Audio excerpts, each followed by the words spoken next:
Hello साथियों, कैसे हैं आप सभी। मैं दिवाकर एक बार फिर से स्वागत करता हूं आप सभी साथियों का अपने YouTube channel Diwakar sir official पर। साथियों, आज के वीडियो में हम बात करेंगे आरआरबी टेक्नीशियन ग्रेड 3 भर्ती 2024 के फाइनल कट ऑफ के बारे में।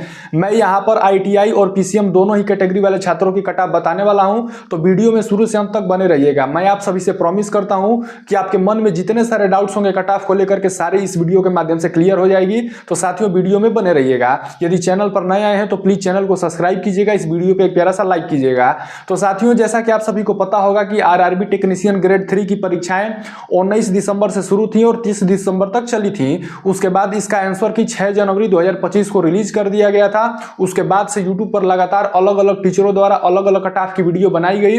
कोई टीचर ने 70 बताया, तो किसी ने 75, तो किसी ने 80, तो किसी ने 85। बच्चे हमें भी लगातार कमेंट करके और मैसेज करके पूछ रहे थे कि सर हमारा 70 नंबर है, क्या सिलेक्शन हो जाएगा। तो कोई कह रहा था सर हमारा 75 है, क्या सिलेक्शन हो जाएगा। तो आइए डिटेल डिस्कशन हम करने वाले हैं इस वीडियो के माध्यम से कट ऑफ को लेकर के।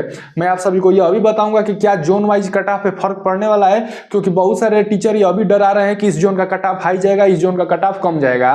तो साथियों, आइए वीडियो में आगे बढ़ते हैं। सबसे पहले मैं आप सभी को बता देता हूं कि आरआरबी टेक्नीशियन ग्रेड 3 में आप सभी को पता होगा कि एक ही पेपर होता है। इसमें सीबीटी 1 के बाद इसका डीबी होता है, उसके बाद फाइनल मेरिट लिस्ट तैयार कर दी जाती है। इसमें सीबीटी 2 वगैरह का कोई लफड़ा नहीं होता है। तो बच्चे नंबर ऑफ क्वेश्चन ज्यादा अटेम्प्ट करके आते हैं और दम खम लगा देते हैं, क्योंकि उनको पता होता है कि एक ही पेपर में सिलेक्शन लेना है, तो बढ़िया स्कोर करते हैं। हमारी कई सारे छात्रों से बात हुई, मैक्सिमम बच्चों ने 95, 90, 92 क्वेश्चन तक अटेम्प्ट किया हुआ है। तो साथियों, बच्चों ने नंबर ऑफ क्वेश्चन बहुत ज्यादा अटेम्प्ट किया है, क्योंकि इसमें पेपर एक ही होता है। साथियों, मैं आप सभी को बता दूं कि मैंने खुद भी हर शिफ्ट के पेपर को एनालिसिस किया हुआ है, ताकि मैं आप सभी को कट ऑफ का एक एग्जैक्ट आइडिया बता पाऊं। और मैंने 2023 में पिछले साल ही भाभा एटॉमिक रिसर्च सेंटर में एग्जाम क्रैक किया हुआ था। तो मेरे भाई सिलेक्टेड हैं और सिलेक्शन दिलाएंगे आप सभी लोगों का। तो प्लीज चैनल को सब्सक्राइब कीजिएगा। साथियों, बहुत सारे बच्चे जोन वाइज कट ऑफ को लेकर के बहुत ज्यादा परेशान हैं। वो कर उनका मतलब बच्चों के मन में ये डाउट चल रहा है, जैसे मान लीजिए कि एक रूम है, उसमें 2 छात्र यदि रह रहे हैं, तो एक उसका जो रूम पार्टनर है, सपोज करिए कि उसने जम्मू से फॉर्म भरा है और दूसरे ने फॉर्म भर दिया है प्रयागराज से। तो दोनों में कंट्रोवर्सी चल रही है, दोनों एक दूसरे से डर रहे हैं कि कहीं इसका सिलेक्शन ना हो जाए, तो वो सोच रहा है कि कहीं इसका सिलेक्शन ना हो जाए। तो मैं आप सभी को बता देता हूं कि जोन वाइज इस बार कट ऑफ पे बहुत ज्यादा फर्क नहीं देखने को मिलेगा।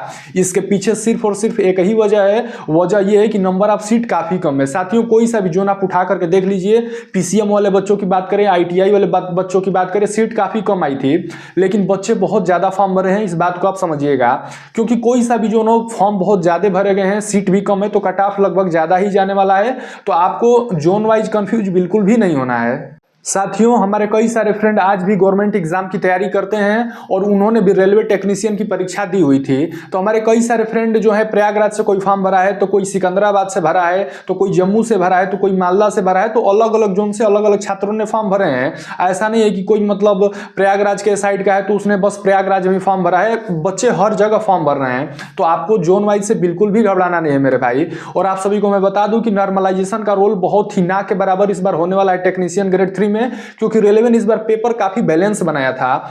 किसी शिफ्ट में यदि रीजनिंग हार्ड था, तो किसी शिफ्ट में मैथ को, तो किसी शिफ्ट में साइंस को, ऐसे ही करके पेपर को जब बहुत ही ज्यादा बैलेंस रखा गया है रेलवे की तरफ से। हाँ, लेकिन मैं एक चीज और आप सभी को बता देता हूं कि यदि आपकी एक्यूरेसी अच्छी रही होगी टेक्नीशियन ग्रेड 3 की परीक्षा में, तो यकीन मानिए आपको नॉर्मलाइजेशन में अच्छा फायदा देखने को मिल सकता है। बहुत ज्यादा तो नहीं कहूंगा, परंतु एक एवरेज बच्चे की तुलना में 3 से 4 नंबर आपका नंबर में फायदा होने ही वाला है। क्योंकि रेलवे यह कहता है कि आपकी एक्यूरेसी जितनी अच्छी होगी, जितना आप क्वेश्चन कम गलत करेंगे, उतना ज्यादा आपको नॉर्मलाइजेशन का फायदा दिखता है रेलवे के एग्जामों में। साथियों, अब आइए इंतजार की घड़ियां समाप्त होती हुई मैं आप सभी को कट ऑफ बता देता हूं फाइनली। पहले मैं पीसीएम वाले बच्चों की कट ऑफ बता देता हूं, जो 12th वाले बच्चे हैं, जिनके लिए सिग्नल एंड टेलीकम्युनिकेशन पोस्ट आई हुई थी। तो यदि आप अनरिजर्व कैटेगरी से आते हैं और यदि आपके 85 नंबर आ रहे हैं, 85 मार्क्स बन रहे हैं, तो आपको भाई बिल्कुल भी परेशान नहीं होना है। कोई सा भी जोन हो, आपका इजीली सिलेक्शन हो जाएगा। यदि आप ओबीसी और ईडब्ल्यूएस कैटेगरी वाले छात्रों में आते हैं, तो यदि आपके 80 नंबर आ रहे हैं मेरे भाई, तो आप भी सेफ हैं। और बात कर लेते हैं एससी कैटेगरी वाले छात्रों की, तो यदि आपके 75 नंबर आ रहे हैं मेरे प्यारे भाई, तो आप भी सेफ हैं, आपका इजीली सिलेक्शन हो जाएगा।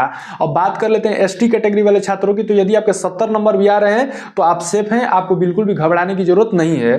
साथियों, ये और आप पीसीएम वाले बच्चों की बात कर लेते हैं आईटीआई वाले बच्चों की, जो ट्रेड वाले होते हैं, जैसे कि electrician, fitter, diesel mechanic, Turner, ऐसे। तो साथियों, अब इनकी कट ऑफ भी सुन लीजिए आप। यदि आप रिजर्व कैटेगरी से आते हैं और यदि आपके 75 नंबर आ रहे हैं तो भाई कोई सा भी जोन हो इजीली सिलेक्शन आपका हो जाएगा। अब बात कर लेते हैं ओबीसी और ईडब्ल्यूएस कैटेगरी वाले छात्रों की, तो यदि आपके 70 नंबर आ रहे हैं तो भाई आप भी सेफ हैं, आपको बिल्कुल भी घबराना नहीं है मेरे भाई। अब बात कर लेते हैं एससी कैटेगरी वाले छात्रों की, तो यदि आपके 65 नंबर आ रहे हैं तो आप भी सेफ हैं।